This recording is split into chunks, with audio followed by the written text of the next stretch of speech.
Hey, what's up? It's Joe. It's Friday. I happen to be in Austin, Texas right now, just hanging out for Day-to-Day Texas. And joining me is Eevamaija Virtanen. Virtanen? Okay, great. I can never pronounce your last name. You're Anyway, getting there. getting there. Cool. Well, good to see you. Good to see you. Thank you. Yeah, so anyway, you're one of the speakers here at Day to Day Texas. You've flown all the way from Helsinki. How's it been so far?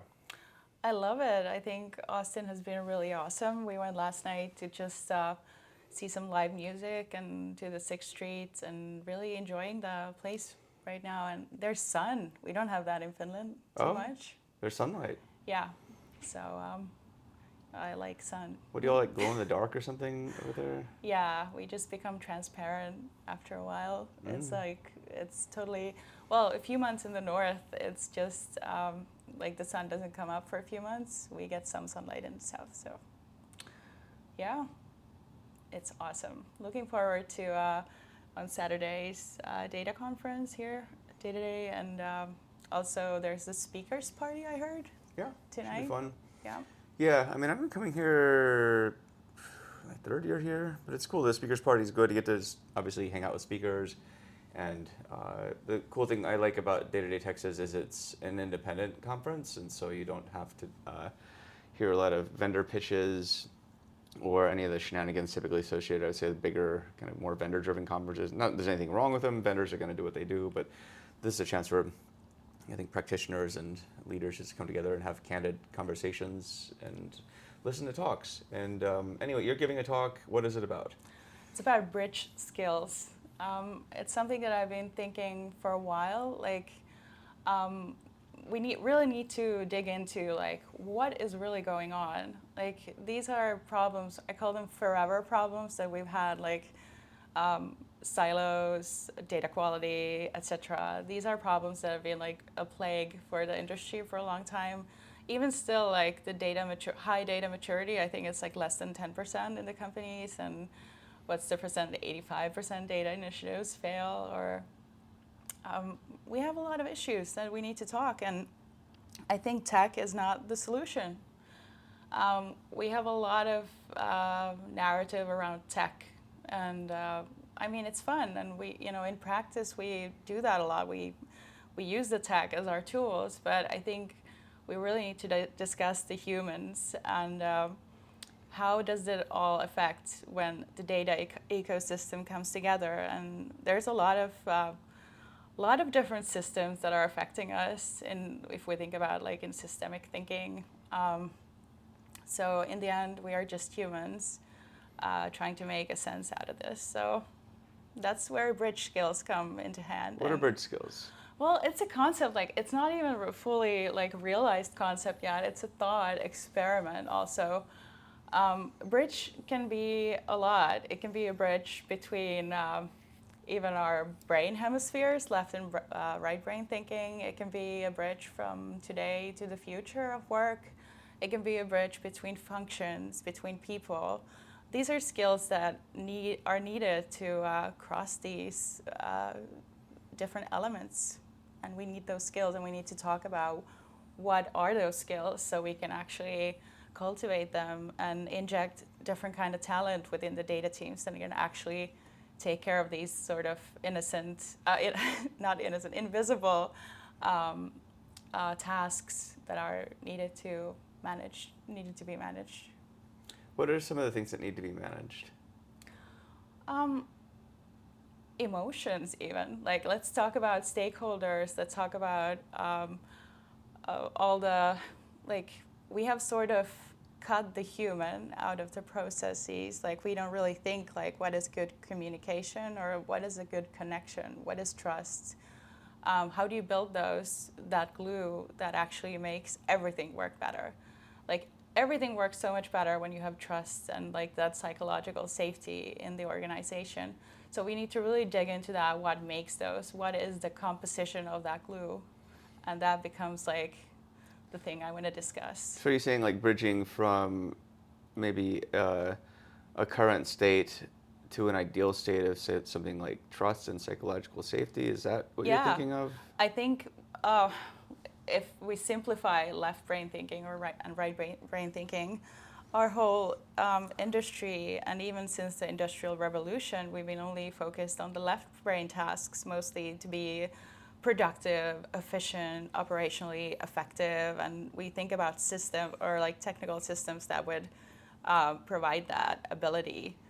But now, I forgot what I was saying. No, no worries. What did you ask? Well, I asked sort of what's the, I mean, maybe an example of the bridge really.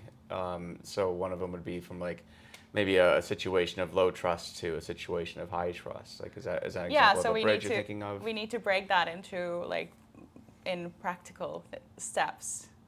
So I think that's the idea. Like, So that's the bridge. yeah.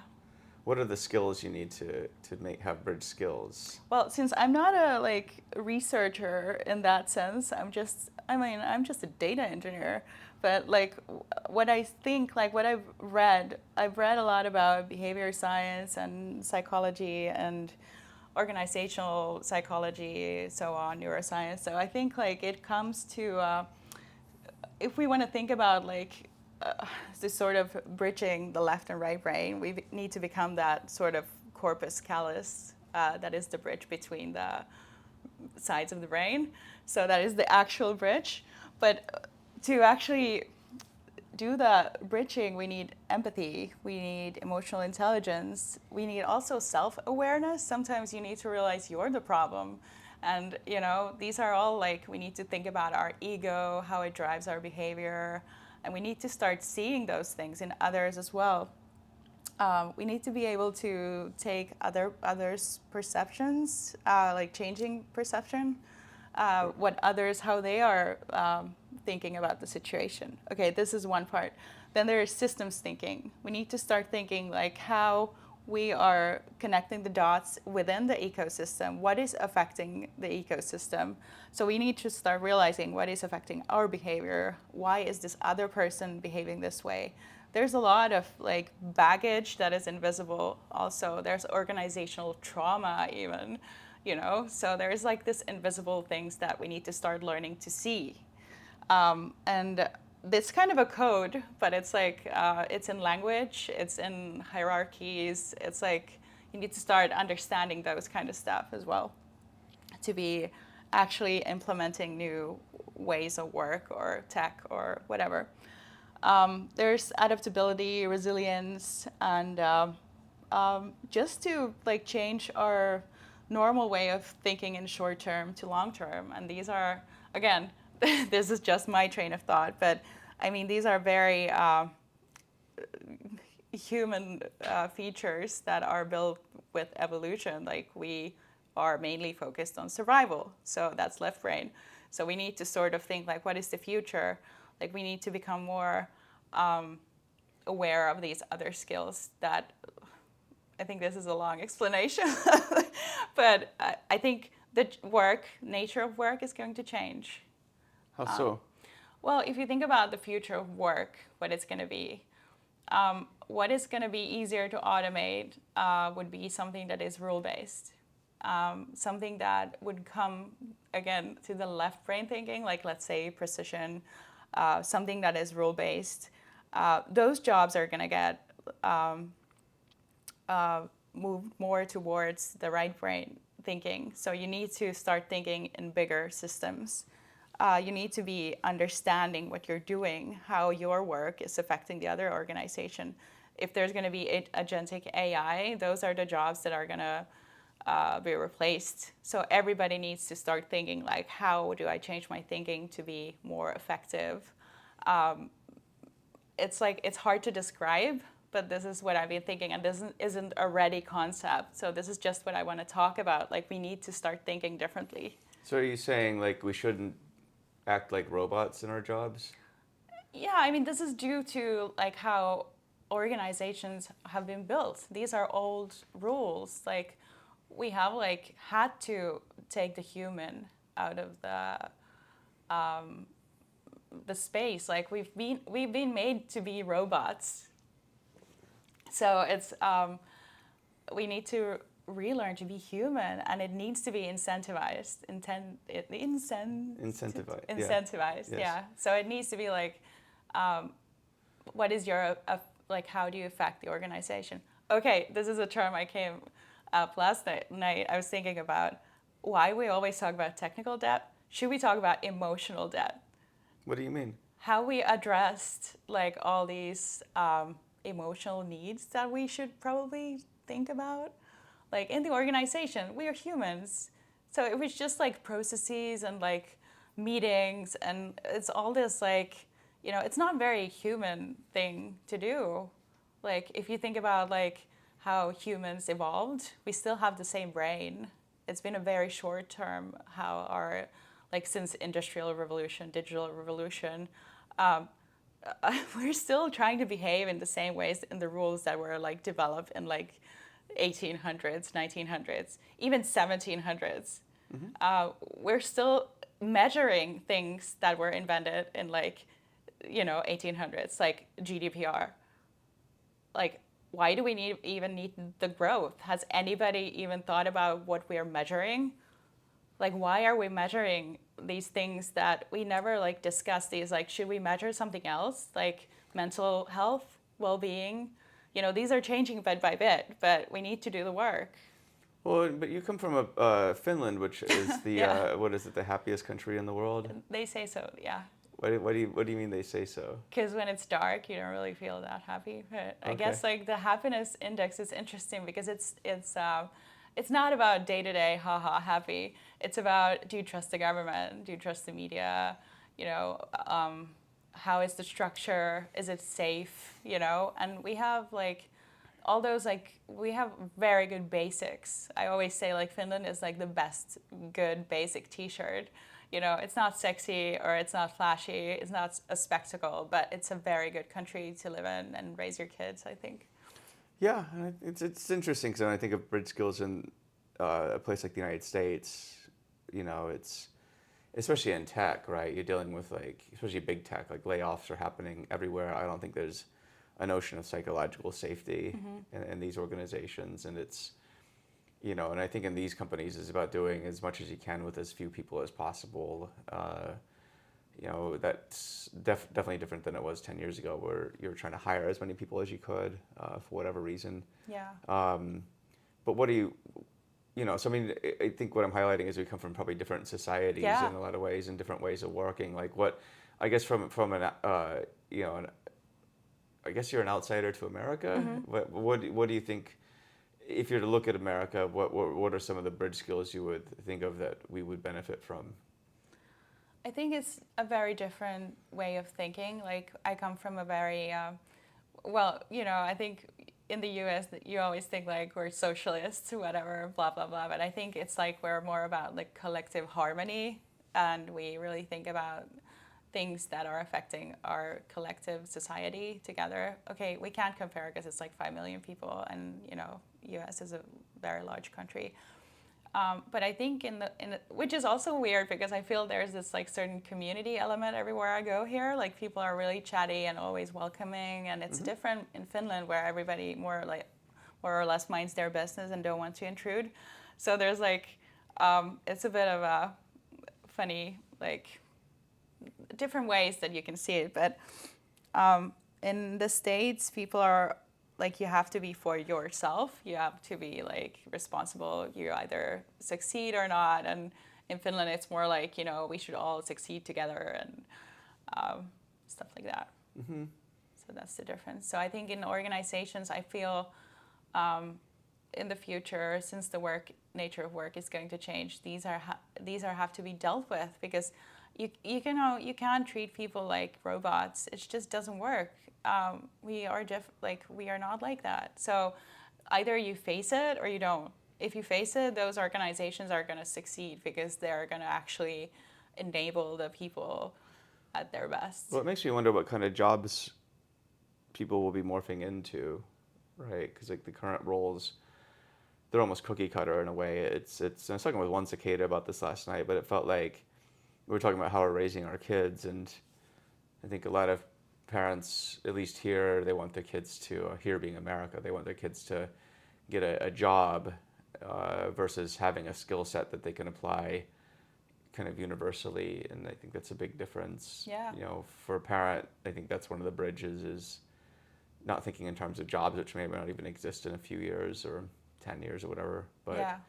more thinking about how you equip your kids to succeed and, you know, just as people. But it kind of like makes you wonder, you know, you know, if all these automation predictions come true to any degree, what even the nature of a job really is at the end of the day, you know? So Yeah. it's, I think like that's another thing that I've been thinking about, like the term anti-fragile, that you need to actually become better under pressure. So that's the like opposite of fragile. The opposite of fragile is not robust because you need to even become better under pressure. So I think that's why I've been thinking like career shifters lately. I think it's even like underestimated how much they have skill set because they've had to adapt. They've sort of had that muscle being trained that you have to adapt and you have to deal with your like sort of mental like capacity. Like you have to learn to be okay with all the emotions that kind of change makes you like you have to deal with yourself and like see all your shortcomings and be okay with that and sort of find your strengths. And I think it's the self-awareness part that I was talking about earlier. So career shifters are great at that, and I think we need those more in tech as well because those kind of skills are something that is hard to learn. And I think it's easier to learn something that is like, you know, let's say, you know, you can be a junior code, like you can know that level of coding quite fairly quickly, but you can't learn like resilience and like that kind of, you know, empathy. Like if you've never like, if you're raised in a very like hard, like, I don't know, or like cold environment in a way, like you're not supposed to show feelings or, you know, talk about that, then suddenly you should be doing that. So it's not like it's going to happen. It takes like years to do that work.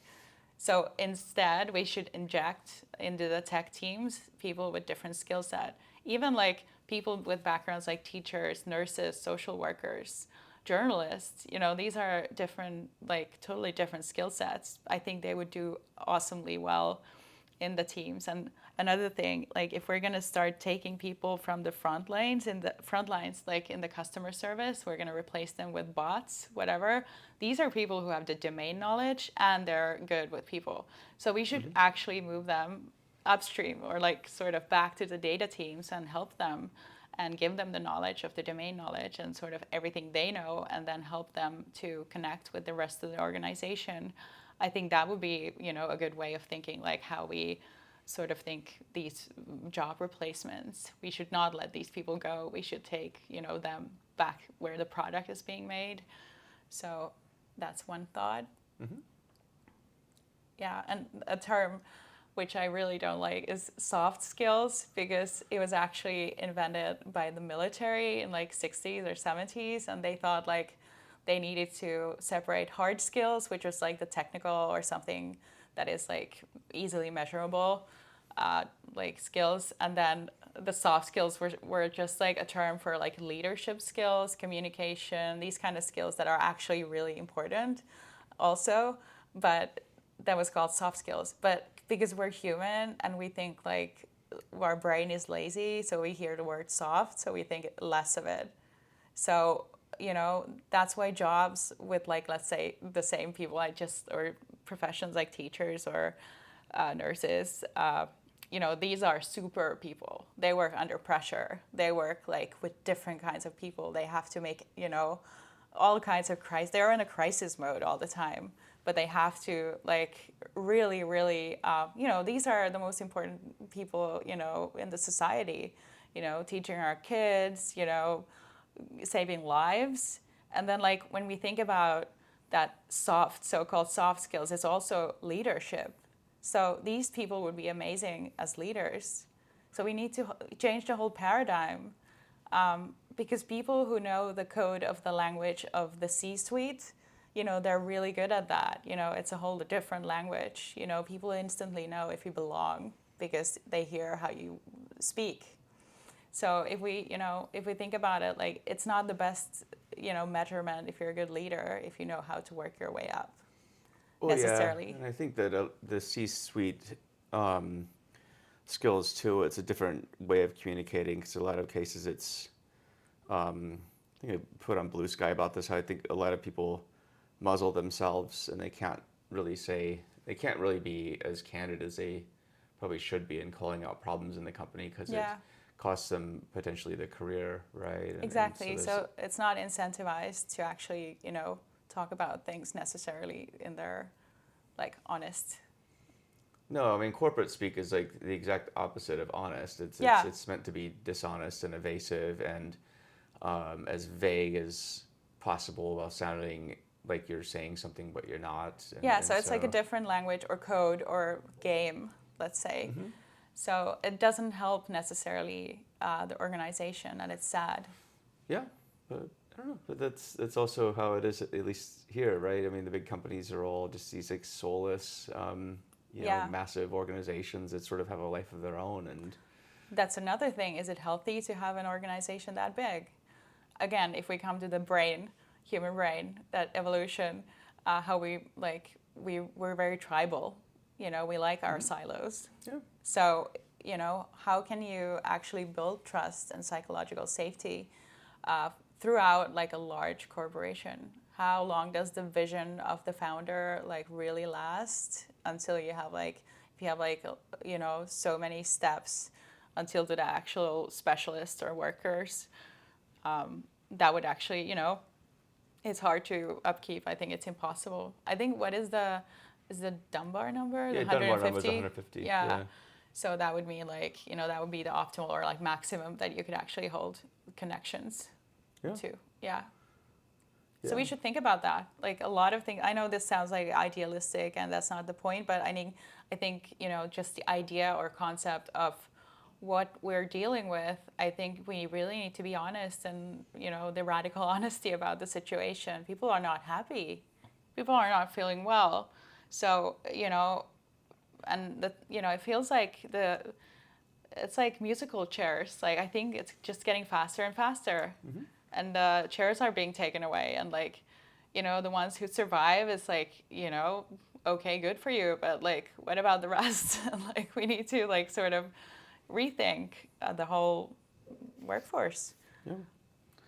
Well, yeah, it was the episode we did a couple weeks ago with Carly and Galeb talk about career burnout, and that definitely rings true. I just there's some cool things happening in the world for sure, but I feel like when I talk to people who have jobs, especially at big companies, I can't think of a single one who's excited about it. It's just there's a lot of pressure to do a lot more with a lot less, and I think that's just again maybe that's just an American thing. I think I always try and base things on geographical and cultural context too. Like businesses in Europe, there's at least the safety that you're not going to get like fired any second for no Yeah. reason at all. Whereas in the States, like that's perfectly legal. And, if big companies may give you a 90-day notice, but it also, it doesn't make it any easier for people to Yeah. feel like their jobs are safe here. It's just, it's a It is very different different, world. and I think there's a balance that there could be something like parts of it that could be like, I think it's good that you have